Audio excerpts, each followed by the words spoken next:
When Firefly first premiered in 2002, it was already a curious show. A space western composed of mismatched heroes, lyrical dialogue, and quiet poignancy. When it was quickly canceled after 14 episodes, it became one of the great tragedies of science fiction. Yet buried in that run is perhaps one of the most unassumingly influential episodes in modern television, Objects in Space. At first glance, this episode feels small and even uneventful. Much of its 44 minutes is spent with the crew of the spaceship Serenity as they remain aboard the ship. There are no extravagant space battles, no massive sets, or any explosions.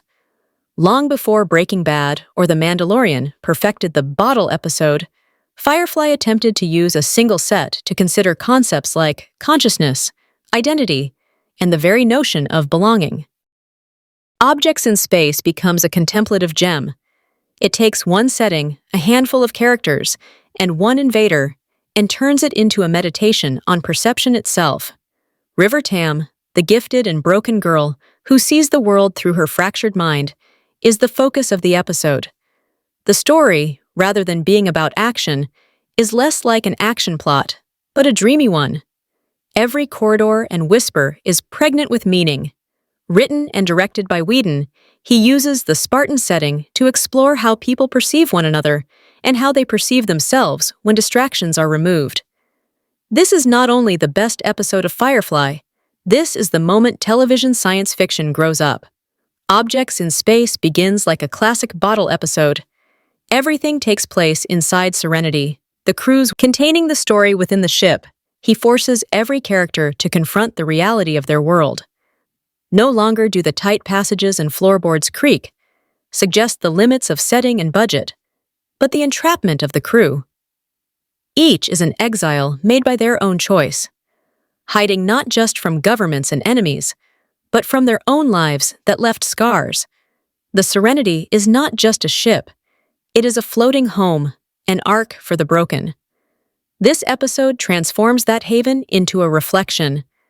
When Jubal Early comes to the ship, he acts as both predator and philosopher.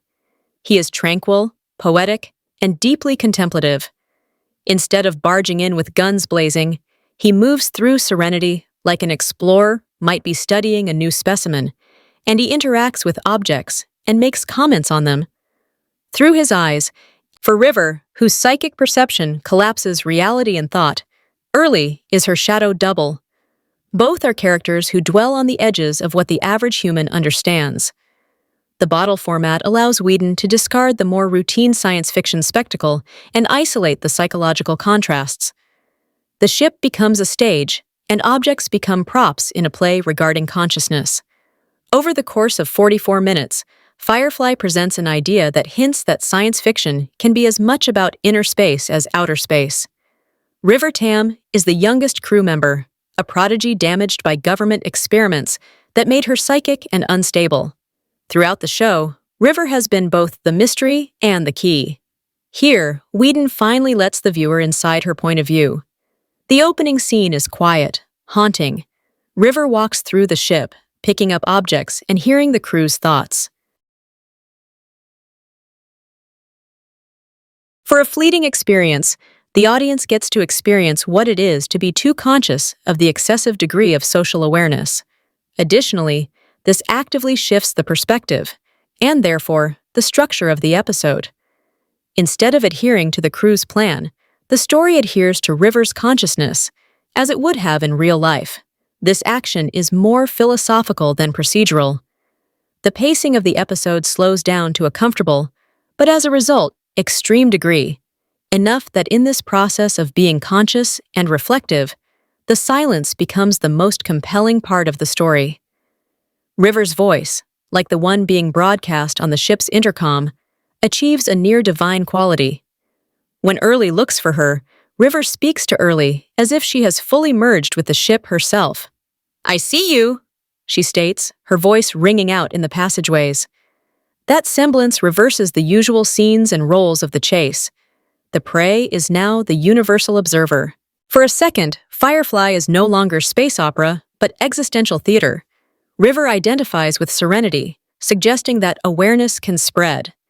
It becomes a meditation on connection, the idea that even at extreme distance, broken people can share a communal spirit. Whedon crafted a different sort of science fiction hero through River.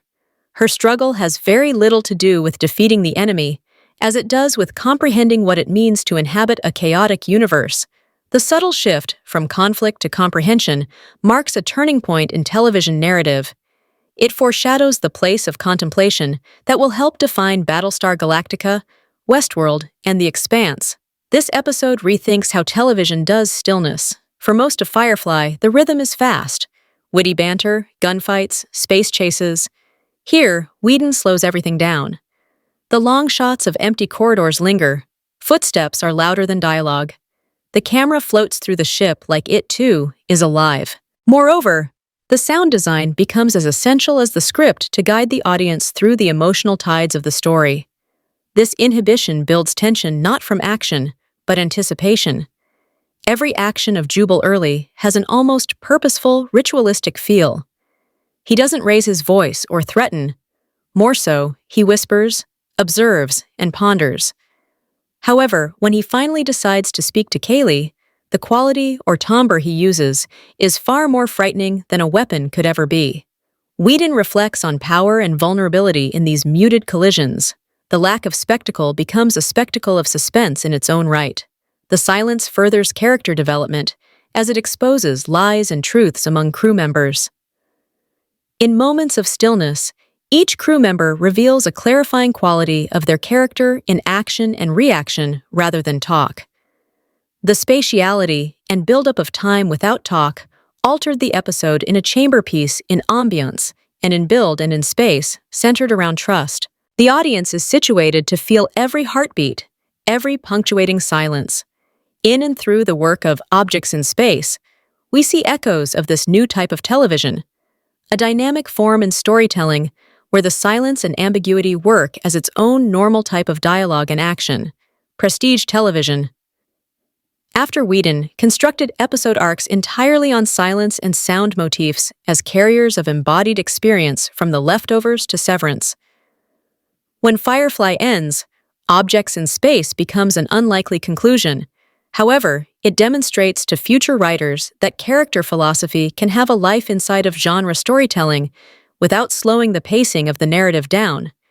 It shows that confinement can reveal depth, that limitation can produce revelation.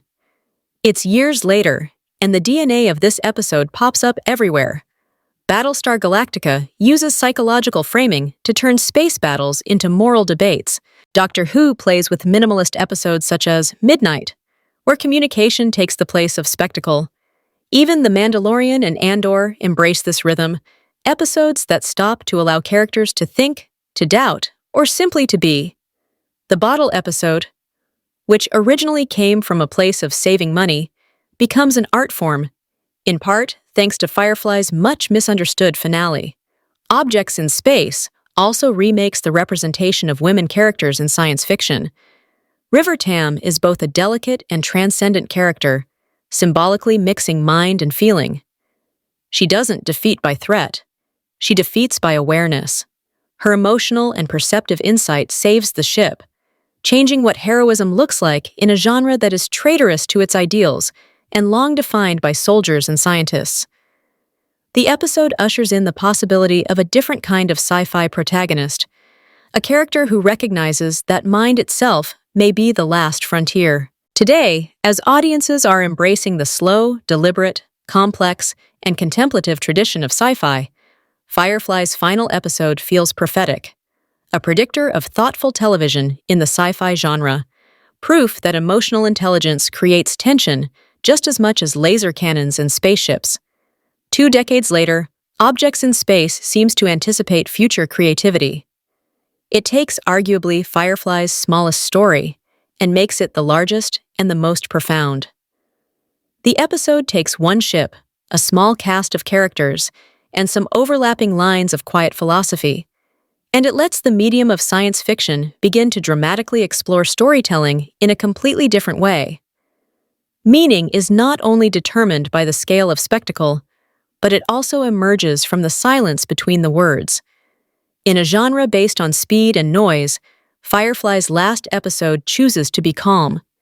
In 44 taut minutes, it demonstrates how television can be an art form even when it slows down. Chait.